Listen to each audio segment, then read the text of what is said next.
Hi, I'm Jeff Wong. I'm the Global Chief Innovation Officer at EY.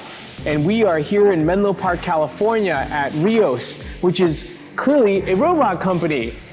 And here we are with Clinton Smith, the CTO of RIOS. So first of all, Clinton, could you introduce yourself for our audience? Yes, I'm Clinton Smith. I'm the CTO of RIOS. I co-founded this company with our CEO, Bernard Cass.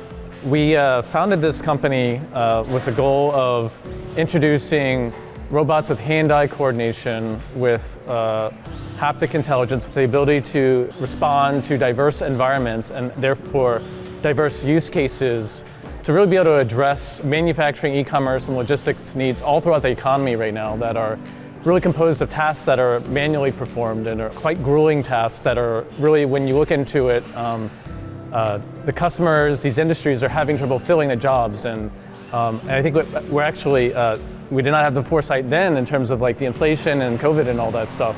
But really, those macro forces are forces that we've seen on the ground with our various customers in terms of them not being able to staff these jobs. And so really that's what we're doing, is injecting our automation into the economy so that goods will get to customers as they're needed. Yeah. So first, let's talk a little bit about market size. This is actually, there's a lot of money that goes into what your robots can do already. Correct. How big? And if you look at the total world of automatable jobs, automation as we understand it now is only penetrated around, I think it's just under 2%, something like that. So around 98% of like manufacturing, e-commerce, logistics, et cetera, those kinds of jobs are not automated. They're performed manually.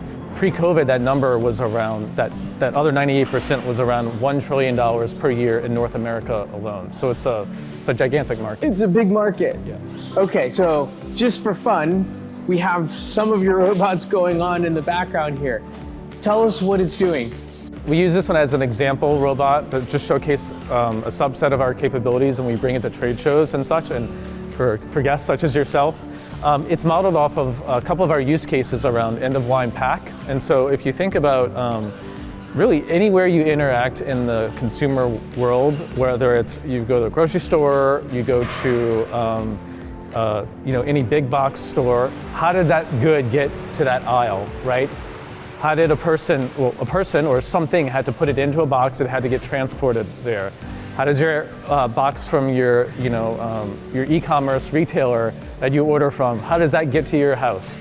How do those goods get into that box that arrive at your doorstep? And that's really what this is modeling here, is that process around taking goods. In the back end, what's happening is the goods are going into and out of what are called totes, which you're seeing here, and they go into boxes. And so this robot here is a demonstrator unit just of the act of taking goods out of a tote and then refilling. So what it does is it captures both ends of that process that is really all throughout the economy.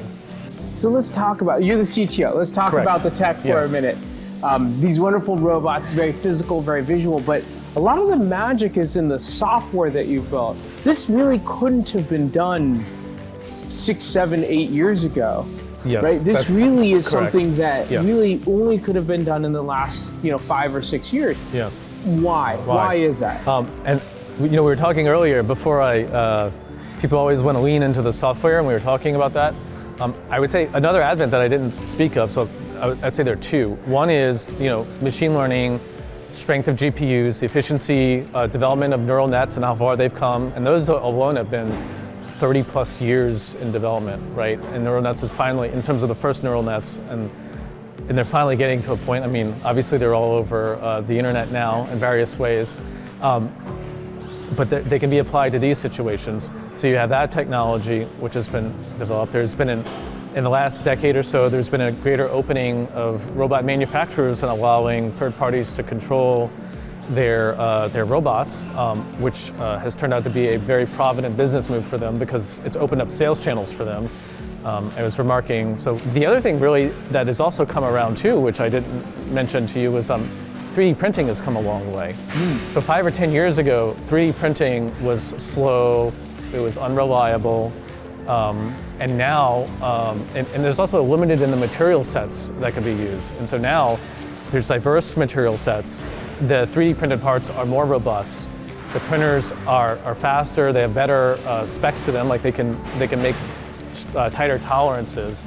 And so that ability to rapidly like design end-of-arm tooling, for example, is I think another key aspect, especially around being able to manufacture these robotic systems very quickly in ways that allow applications to be handled which particularly couldn't before. So AI, advanced manufacturing, advanced software, opening up of robotic, platforms and systems. Clinton, you're hitting all the buzzwords. Yeah, right? I know. 3D printing, you've got I left out everything. nanotechnology and like CRISPR, but that's not here. That's not quite yet. Not yet. Let's talk a little bit about the AI machine learning aspect of it. You had a use case over that we walked through. Yes. There was a demonstration you did, or you were doing the software around identifying corn and then being able to pick it. Yes. Tell us about how AI makes that happen for our audience. Yeah, sure. So if you can think about when, again, say you go to the grocery store and you're like, oh, I would like to get some corn, and you see it in the little package with the wrapper or whatnot. How did that get there? Yeah, exactly. The way it got there is that there are machines that will take the husk off the corn, and that is an automated process. There are machines for that, but no machine is perfect. And so there are people who are then taking that dehusked corn and then physically packing it into that package. Just moving and picking up the corn and moving it onto the package that you then see at the grocery store, right? But you'll notice that all the ones you see in the grocery store don't have the husk on them. So what the people are doing is they're looking at it and saying, okay, this product meets spec, right? Okay, I can pack it. And you can see that all throughout. We were looking at CPG. Does this product meet spec? I mean, you'll notice that if you go to again, grocery store, big box retailer, if you buy anything with a label on it, there are no bubbles, the label is like perfectly placed. Yeah, yep. There's a person who is doing QC on that and taking out the ones when there's an imperfection. And so that is where the neural nets and the machine learning comes in, right? Because the robotic system has to be able to recognize, oh, there's a bit of husk on this corn. Oh, there's a bubble or a tear in the label. Oh, this lumpia is like misformed. There's like filling come out. I mean, you can't program that in manually in a traditional way. You can only do that, with AI. And that's really the magic, I think, of what you were saying, that this is really only something that could have been done in the last 5 or 6 years. I mean, that's just a very tangible example. Yeah, it's a confluence of the algorithms, the models, as well as the compute architecture. Yeah, so it's all like coming together. It's all coming together right now, and it's sort of, I think, a revolution in terms of the manufacturing and systems and processes. So let's talk a bit about the people, right? Sure. Because, as you said, a job like this, you've been to the facilities. They're really hard jobs, actually. Very physical, very strenuous, yes, very stressful. Yes. And you were remarking earlier that it's hard for folks, particularly these days, companies to staff these jobs and to keep people. Correct. So is that part of the problem set here? Yeah. How hard is it for Yeah, so I mean, that's today? like the classic one, are the robots taking my jobs? I don't think we have not yet displaced a single person, because all of our customers can't find the workers to fill those jobs. And really, this is where inflation is coming from, right? It's too many dollars chasing not enough goods. And so in the not enough goods, there aren't workers to like build the thing or work the factory or whatever to get the goods out to meet the demand that we all have. And as a result, the prices go up. It's just supply and demand. And so as we inject more automation into these facilities, that gets tamped down. And then it changes the nature of the work, right? Instead of factory workers doing these very mindless kind of jobs that are grueling and not very fulfilling, they can start doing task-oriented, right? Instead of using your brain. Instead of using their brain and their creativity. And that's what's been happening. We've been upskilling workers. They're going to managing fleets of robots, understanding how to do maintenance, because all physical things break over time, and you need a person to do that, right? And so understanding how to manage those things, or thinking more about their actual business case and their business needs, right? As opposed to these mindless things. So there's other areas where human beings really should be leveraged beyond doing this. We like to say we like to take the task out of the human to let them use their brains. And I think that's really what you're saying is, at least so far, that's what these robots are able to do. These conditions sound difficult, stressful, uncomfortable. Yeah, 120% turnover. So 3 months, right? They'll train a worker, maybe take a couple weeks to train a worker, burn the worker out after 3 months, rinse and repeat. And it's just not sustainable. This is, again, both at the worker level where you're trying to take the task and give them a role to manage the robots and think about. Well, and that's how you don't have your burnout then, right? And that's how now you end up with these enduring employees who are more permanent members of the team. They can be fulfilled and have professional growth and all this good stuff. But also at the line level, plant manager level, CFO, CEO level, you're giving them certainty and a better working environment for the employees as a total set. Yep. I mean, this is a remarkably different way to look at what I think is oftentimes the question is, are the robots going to take over everything? Yeah. What happens is when these low, what you call them low leverage tasks, right? Where manual tasks, people aren't able to be fulfilled in them. When those are being done by machines, and then you're freeing people, so now your business can expand. And I know there have been a number of reports out of, I think Germany was a test case. They were looking at like companies that automated versus those that didn't, and those that did expanded faster, so they were actually able to grow as a company faster. And so that's really what happens, right? We become, humanity's condition raises because people do better things and the economy grows. So that's really what we're trying to drive. So this is pretty remarkable because it seems to be helping at all levels of an organization.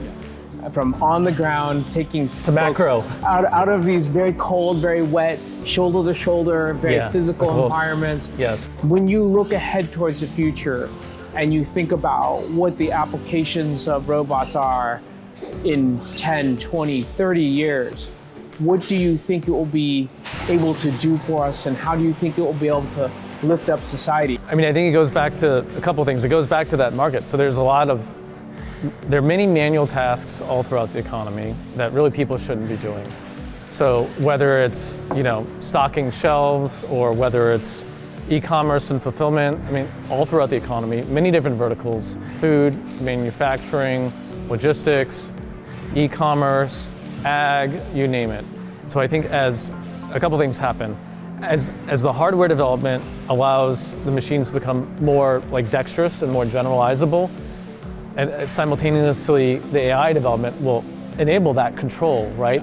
The robotic systems will just simply become more ubiquitous in all of these different verticals.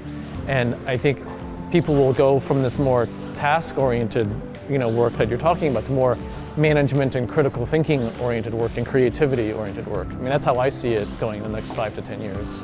So we're already seeing security bots in the malls. Yeah. We're obviously seeing this. We have the visual of this on the line. Are we going to get robots in the home? We're clearly going to get it in the grocery aisles.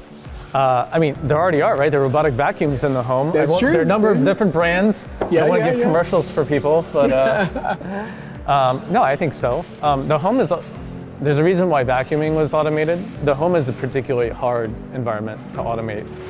It's very diverse, right? It's very unstructured. There have been a number of sort of demonstrator units around like washing dishes and all these kinds of things. That's a hard task. It's a very hard thing to do. I think that'll be a later thing, unfortunately. That's just my gut. Maybe I'll be proven wrong. Versus these other aspects around like working in factories where, yes, it's unstructured, but not like a home, right? But it looks like you're building some of the foundational layers that someday may lead to robots in the home. Yeah, one day. One day. Great. Well, thank you so much for joining us today. Thank you, Clinton, for joining us today. You're building an amazing company out here in Menlo Park. I mean, this is the stuff kids dream of, or at least I dreamed of when I was little, is being able to play with robots, and you made that dream a reality for yourself. So no, congratulations. It's been very fun. I appreciate the time. Excellent. Thank you.